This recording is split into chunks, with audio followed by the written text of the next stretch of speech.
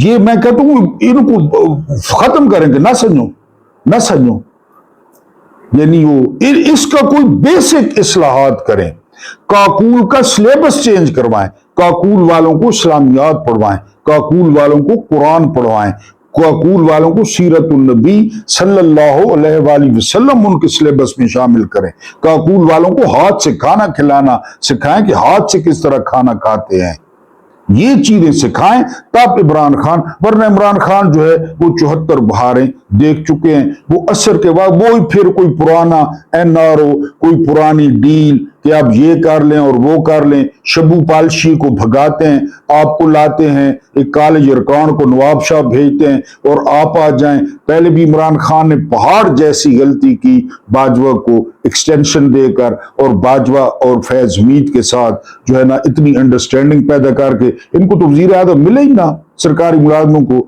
کہ تنخواہ A T M سے جا کر نکلوا لیے کرو، ادھر کیا کام ہے آپ لوگوں کا؟ تو عمران خان اثر کے وقت روزہ نہ توڑے، خیر ہے جیل میں رہیں، لوگ ان سے محبت کرتے ہیں، بسی انہوں نے اجاڑ دی ہے، یہ اپنے وزن سے گریں گے، ان کے پاس تنخواہیں دینے کے لیے پیسے نہیں ہیں، جو کچھ ہو رہا ہے ہونے دیں۔ یعنی وہ حسن نثار نے کہا تھا کہ زوال آئے تو پورے کمال پہ آئے، ایک دفعہ قوم کو بھی پتہ چلے، قوم بھی بھیک مانگے گلیوں میں، سڑکوں پہ، کسانوں کو بھی پتہ چلے، سب کو پتہ چلے کہ 6.2 گروتھ کیا تھی اور اب کیا ہے، 150 کا پیٹرول کیسا تھا اور اب کیسا ہے، 3900 اس دور میں فی من سرکاری قیمت کیسی تھی اور اب کیسی ہے۔ تو یہ عمران خان سے ریکویسٹ ہے کہ عمران خان ان کی باتوں میں نہ آئیں، یہ کعبے کی چھت پہ چڑھ جائیں، وہاں پہ سارے صحافی بلا لیں، اگر کعبے کی چھت پہ جگہ ہو تو یہ جھوٹ بولیں گے۔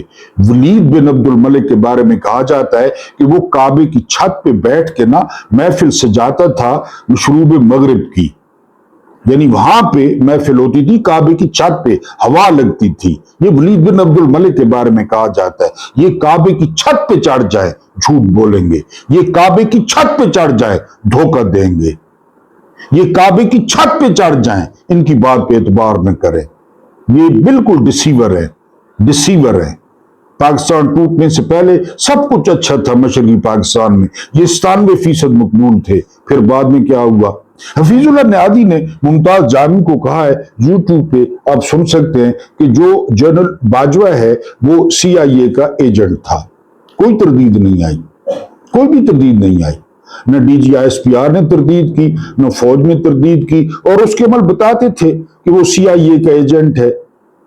یعنی جب کشمیر کا سٹیٹس ختم کیا گیا تو باجوہ کو پتہ تھا، باجوہ صحافیوں کو بلا کر لابنگ کرتا تھا کہ اسرائیل کو تسلیم کر لیں، بڑے فائدے ہیں، بڑے پیسے ملیں گے، ہماری زراعت بڑی ترقی کرے گی۔ باجوہ نے صحافیوں کو کہا تھا کہ ہمارے جو ہے نا وہ ٹینکوں میں پیٹرول نہیں ہے، ہمارے ٹینک تو پرانے ہیں، ہمارے ٹینک دھکا سٹارٹ ہے۔ حفیظ اللہ نیادی عمران خان کے بہت مخالف ہیں، عمران خان کے بہنوئی ہیں، وہ کہتے ہیں کہ وہ سی آئی اے کا ایجنٹ تھا، اور تردید بھی کسی نے نہیں کی کہ وہ سی آئی اے کا ایجنٹ تھا۔ پہلے حمید گل کہہ چکے ہیں کہ جو آرمی چیف ہے وہ امریکہ کی مرضی سے بنتا ہے، دفع ہونے سے پہلے 3-4 مہینے پہلے وہ امریکہ گیا اور وہاں پہ لابنگ کرنے کی کوشش کی کہ مجھے کانٹینیو رکھوائیں، لیکن انہوں نے کہا ساری گال ہو گئی ہے، نیا بندہ اس سے بھی زیادہ خدمت کرے گا، اور آپ نے دیکھا غزہ پیس بورڈ یہ باجوہ بھی نہیں کر سکا، امریکی ثالثی یہ باجوہ بھی نہیں کر سکا۔ سوال یہ پیدا ہوتا ہے کہ جنرل عاصم منیر کو کیا پڑی تھی کہ وہ اس لیگسی کو لے کر چلیں، وہ تو سارا کچھ باجوہ نے کیا تھا، رجیم چینج تو باجوہ نے کیا تھا، ڈونلڈ لو کے سامنے الٹا تو باجوہ لیٹا تھا، عدم اعتماد تو باجوہ لے کر آیا، رات کو عدالتیں تو باجوہ نے کھلوائیں، وہ ساری چیزیں اس نے کروائیں، اور اس کو صلہ بھی مل گیا۔ یعنی زیادہ تر تو صحابی کہتے ہیں کہ وہ جہنم واصل ہو چکا ہے، وہ مر چکا ہے، زیادہ تر صحابی کہتے ہیں کہ یہ بتاتے نہیں ہیں۔ کچھ بتاتے ہیں کہ وہ ذہنی طور پہ فارغ ہے، بیوی کو بہن کہتا ہے۔ سوال یہ ہے کہ عاصم منیر کو کیا ضرورت پڑی تھی؟ کیا وہ ریٹائرڈ لیفٹیننٹ جنرل تھے اس لیے وہ لندن پلان کر چکے تھے کہ مجھے چیف بنائے اور میں عمران خان کو باہر نہیں آنے دوں گا، میں پی ٹی آئی کے بخیو دھیڑ دوں گا؟ کیونکہ جنرل عاصم منیر تو ریٹائر ہو رہے تھے، 2-3 دن پہلے ریٹائر ہو رہے تھے۔ اچھا، انہوں نے سارا کچھ کر لیا، ٹھیک ہے۔ پھر 8 فروری 2024 کو انہوں نے دنیا کا سب سے بڑا ڈاکہ ڈالا اور انہوں نے الیکشن چوری کر لیا۔ ان کو کون لایا؟ یہ ادھر ادھر کی باتیں نہ کریں، ادھر ادھر کی باتیں۔ مجھے یہ بتا کہ قافلہ کیسے لوٹا، ایک شعر ہے نا، ادھر ادھر کی باتیں چھوڑ۔ اس کو نواز شریف کی کڑی کو وزیر اعلیٰ کس نے بنایا؟ شبو اردلی کو، پالشی کو وزیر اعظم کس نے بنایا؟ اس کالے یرکان کو، ٹکٹ بلیکی کو صدر کس نے بنایا؟ اس خاندانی چور یوسف رضا گیلانی کو چیئرمین سینٹ کس نے بنایا؟ دنیا کا سب سے لعنتی شخص ڈونلڈ قاضی فائد عیسی نے کیا کچھ کیا؟ اس کے پیچھے کون تھا؟ امین الدین خان کو کس نے جو ہے نا وہ آئینی عدالت کا سربراہ بنایا؟ 26ویں ترمیم کس نے کروائی؟ آئین کا حلیہ کس نے بگاڑا؟ 27ویں ترمیم کس نے کرائی؟ پاکستان کی عدالتوں کی مٹی پلید کس نے کی؟ ایک شخص نے، اور وہ ہے عاصم منیر۔ اب یہ جو بجٹ پیش ہوا ہے، لوگوں کی جو حالت ہے، تو اس میں عاصم منیر کا کیا حق بنتا ہے؟ ایک ہی حق بنتا ہے کہ وہ فوری مستعفی ہو جائیں کہ جی مجھ سے غلطی ہو گئی۔ وہ ٹی وی پہ آئیں، 50 چینلوں کو بلائیں، سارے صحافیوں کو بلائیں اور کہیں کہ میں معافی مانگتا ہوں، میں سرنڈر کرتا ہوں، جو کچھ میں نے، ندیم انجم نے، باجوہ نے اگر زندہ ہے ہم نے کیا ہے، تو جو ایف آئی آر بنتی ہے، جو کیس بنتا ہے، ایک جو زبردست نیوٹرل قسم کے جج ہیں کمیشن بنائیں، ہمیں پھانسی دینی ہے پھانسی دیں، ہمیں عمر قید دینی ہے عمر قید دیں، ہمیں جلا وطن کرنا ہے جلا وطن کریں، ہمیں قبول ہے کیونکہ ہم نے کیا ہے۔ اور یہی کیا صحابہ نے کیا، صحابہ نے کیا۔ یعنی ہم نے اسلام لانے سے پہلے یہ کام کیے، روتے تھے، رسالت مآب صلی اللہ علیہ وآلہ وسلم کے پاس آ کے روتے تھے کہ ہم نے یہ کچھ کیا ہے، تو اب کہتے تھے بس ٹھیک ہے۔ بعض جرائم تو ایسے تھے کہ رسالت مآب صلی اللہ علیہ وآلہ وسلم کی آنکھوں میں آنسو آ جاتے کہ یہ کچھ کرتے رہے ہو تم لوگ۔ چلو دین نہیں تھا تو انسانیت نام کی تو کوئی چیز تھی، انسان تو تھے تم لوگ، کہ بچیوں کو زندہ گاڑتے رہے ہو، بچیاں تمہارے کپڑے صاف کرتی رہی ہیں اور تم انہیں زندہ گاڑتے رہے ہو، بچیاں تمہاری داڑھی صاف کرتی رہی ہیں ننے ہاتھوں سے اور تم ان کو زندہ گاڑتے رہو۔ ظالمو، انسان تو تھے تم، انہوں نے ہمیں زندہ نہیں گاڑا، نئی نسل کو زندہ نہیں گاڑ رہے، قوم کو زندہ نہیں گاڑ دیا عاصم منیر نے۔ عاصم منیر چلا کے دکھائے نا 8500 میں، تو آدھا کتا ٹومی تو سادہ کتا، یہ انسان نہیں ہے کہ جی کاکوں پہ پابندی لگا دو۔ ہاں آپ کی شرافیہ پابندیاں لگائے، موجیں کرے، ان کو تو ضرورت بھی ہے، مومنہ اقبال اور چدھڑ کو۔ اس کی بہن کی میں نے پتہ نہیں کتنے $1000 آسٹریلین ڈالر فیس ادا کی، چدھڑ کہہ رہا ہے، وہ ہلکے بھی جا کر دیکھو، یہ دھڑ کے ہلکوں والوں پہ لگا دیتے کہ میں نے فیسیں بھری ہیں، سارے اسی طرح زندہ درگور کر دیا عاصم منیر نے پوری قوم کو۔ عاصم منیر سرنڈر کرے، استعفیٰ دے اور اپنی سزا خود جو ہے نا وہ کرے، اس کے بغیر پاکستان کو کچھ نہیں ہو سکتا، اس کے بغیر پاکستان آگے نہیں بڑھ سکتا۔